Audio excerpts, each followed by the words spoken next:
Hi everybody, my name is Hannah and this is Pepper and Pine and I have a recipe to share with you today. This is one of my favorite Ramadan iftar foods. This is fruit chaat and it is an Indian inspired fruit salad. Now you can use any fruit that's in season, but I'm going to show you the 4 typical staple pieces that I always have in this fruit salad as well as a couple additional other ones. Now I'm going to start by juicing a lemon, and this is totally optional, but this helps keep the apple from turning brown, and we are going to be using apples for this recipe. Now you can use however many of each of these ingredients as you want, but my proportions are down in the description box below. Then you can just double and triple this recipe as you like. So I'm going to start with an apple here, and I'm going to cut it up into large chunks. And I'm going to leave the skin on. I'm just cutting around the core. I'm going to keep that core and put it into my compost bin in a little bit. Now I just want to cut these into small pieces. The smaller they are, the more flavor your salad is going to have, because all of those yummy spices that we're going to add at the end are going to coat over all of those pieces. So the larger the pieces, the less flavor it's going to have. Next, we are going to cut up an orange as well, and I do the apples first so that they can be all into that juice and keep them from turning brown, and then I put the oranges on top of them so that there's more citric juice all over them, and that's just an attempt to keep those apple pieces from turning brown.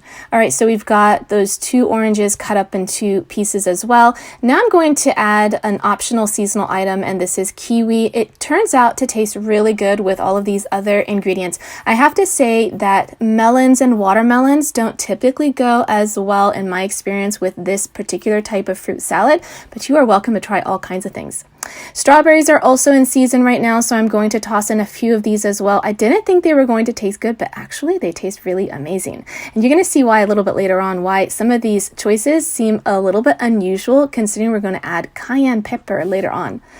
You can add some grapes as well. I'm going to cut them in half, and this way this ensures that all of those lovely spices coat the inside of those grapes, and that's where it's going to stick to that fleshy part of the fruit. I'm going to toss it here and start to add my spices. I've got some cayenne pepper, and I'm just going to sprinkle kind of a generous portion because I like it spicy. And then we're going to add some salt. Next, we're going to add some black pepper. I'm not going to add much right now because my son doesn't care for black pepper, but I'm going to definitely add it to mine later. I also add brown sugar, but I'm not really going to add much today because you don't really need it. And then I'm going to add some juice, which is also optional, but I find that adding it kind of helps all of those flavors kind of meld together a little bit better. It allows those spices just to coat all of that fruit. Now we're going to stop here, and we can put it in the refrigerator for a couple hours, but when you're getting ready to serve it, that's the time that you want to add your banana, and you don't want to toss anything first. Like, you don't want to add your banana and then toss everything. You just want to put your banana up on top. Otherwise it will get kind of brown and mushy and just kind of fall apart. All right, so this is an awesome recipe for any time of year, but especially to break fast. It's so hydrating and so delicious. If you've never tried it with those spice combination, then I highly encourage you to try it out. The cayenne pepper really brings out the flavor of the fruit. All right, if you want to see some of my other food tutorials, you can tap on the screen right now. That link is down in the description box below. And if you want to see what we're eating on a daily basis, you can find me on Instagram at Pepper and Pine.